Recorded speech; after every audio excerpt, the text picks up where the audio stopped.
8h15 sur Studio Kalita. L'armée israélienne a annoncé hier soir donc avoir détruit un tunnel du Hamas qui menait donc de la bande de Gaza vers le territoire israélien. Et pour en parler ce matin, Maxime Pérez est avec nous. Bonjour Maxime, merci d'être avec nous ce matin sur Studio Kalita. Bonjour Olivier. Vous êtes spécialiste des questions de sécurité. Alors, on va commencer. Est-ce que vous pouvez nous expliquer un peu le tunnel qui a été découvert et détruit par l'armée israélienne, un peu de quelle envergure il s'agissait, de quel genre de tunnel il s'agissait? C'est un tunnel offensif à proprement parler, un tunnel d'infiltration qui devait servir et permettre à des terroristes palestiniens de pénétrer en territoire israélien. Ce tunnel, neutralisé hier par l'armée israélienne, arrivait jusqu'aux abords du kibbutz de Nachalos, c'est au nord de la bande de Gaza. Il partait du quartier de Jabalia, à côté de Gaza, dans les faubourgs de Gaza. C'est un tunnel de plusieurs kilomètres, l'un des plus importants, du propre aveu du ministre de la Défense, Avigdor Lieberman, jamais découvert jusqu'ici par l'armée israélienne. Et en plus de cela, il disposait de plusieurs galeries, autrement dit d'autres tunnels. Vous savez, ce fameux métro souterrain dont on parle souvent à Gaza avec un petit peu de cynisme, ce sont ces tunnels de passage qui permettent également aux membres du Hamas ou du djihad islamique de passer d'un point à l'autre du territoire palestinien pour pouvoir soit transporter des armes, soit tirer des roquettes et pouvoir se replier très rapidement. C'est ce genre d'infrastructure qui a été neutralisé. Donc un très grand tunnel, un tunnel très important, donc neutralisé par l'armée israélienne. On peut dire que depuis la dernière opération militaire de Tzahal dans la bande de Gaza, les tunnels sont devenus la menace la plus importante pour l'armée israélienne? En tout cas, ça l'était au sortir de l'opération Bordure Protectrice à l'été 2014. Ça n'était pas foncièrement un problème nouveau, mais Israël n'avait pas à l'époque de moyens technologiques pour y faire face. Et depuis la dernière opération à Gaza, le ministère de la Défense, grâce évidemment à l'appui du gouvernement, a investi des sommes colossales d'argent pour pouvoir permettre aux ingénieurs du ministère de la Défense, à toutes sortes d'entreprises spécialisées dans ce genre de technologie, de développer l'arme absolue, ce fameux dôme de fer souterrain, qui est en cours d'élaboration autour de la bande de Gaza, sur les 70 à 80 kilomètres qui séparent Israël du territoire palestinien. C'est cet investissement qui a permis ces derniers mois de détruire près de 5 tunnels, 8 au total depuis la dernière guerre à Gaza.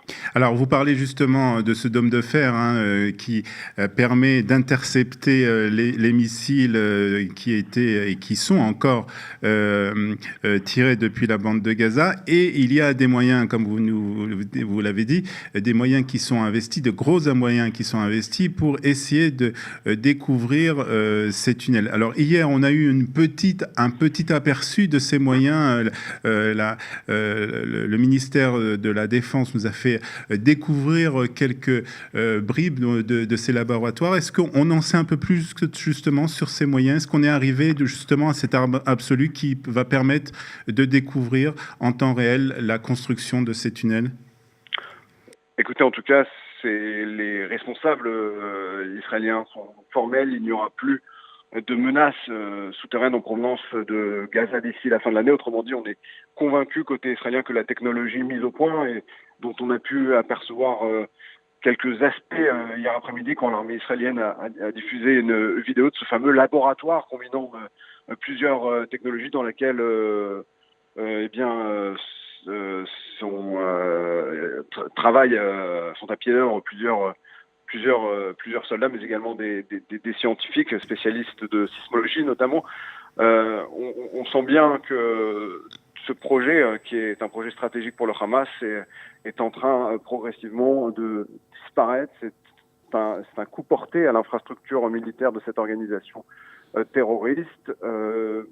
D'ici la fin de l'année, d'ici au mois de décembre 2018, a priori, il n'y aura plus de menaces de tunnels souterrains en provenance de Gaza.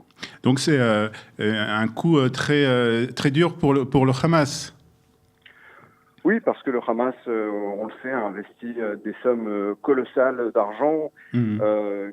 quasiment une bonne partie de son budget militaire, la construction de tunnels, il ne s'agit pas simplement de creuser sous terre, il faut solidifier ces infrastructures, il faut pouvoir aussi réunir suffisamment de matériaux. Ces matériaux, d'ailleurs, sont parfois transmis même par les camions qui transitent par le point de passage de Kerem Shalom au sud de la bande de Gaza, ces camions de marchandises qui transportent du ciment, qui transportent du béton, malgré les restrictions de l'armée israélienne, malgré une volonté qu'il y a eu après la dernière guerre à Gaza de contrôler l'acheminement de ces mêmes matériaux. Il y avait un mécanisme de fusion. On a même imaginé à un moment placer des puces GPS à l'intérieur de chaque bloc de béton pour être sûr que ces matériaux soient utilisés à bon escient. Mais on l'a vu, et je pense que les responsables israéliens Le le comprennent. savaient, mais en même temps, ils avaient confiance en leurs ingénieurs.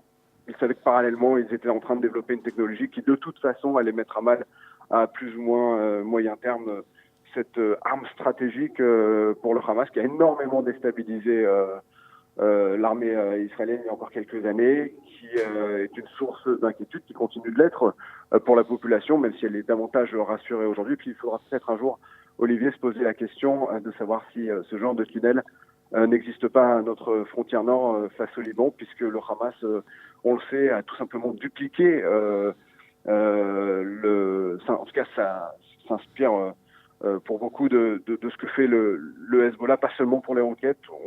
Les tunnels, c'est quelque chose que l'on connaît également au Liban depuis la deuxième guerre du Liban en 2006. Et il faudra peut-être un jour songer à aller fouiller à cette frontière nord et peut-être déployer ce système qui est en cours de construction à la bande de Gaza actuellement. Une autre question qui, bien entendu, sera sans doute développée et analysée par l'armée israélienne concernant donc ces souterrains. En tout cas, merci Maxime de nous avoir parlé de ces souterrains dans la bande de Gaza. Je vous souhaite une excellente journée et merci d'avoir été avec nous ce matin sur Studio Kalita. Bonne journée à vous. Bye bye. 8h et presque 23 minutes sur Studio Kalita. Encore quelques respirations musicales. Et puis après, nous retrouvons notre amie Eliana Gerfinkel pour Un jour, notre histoire.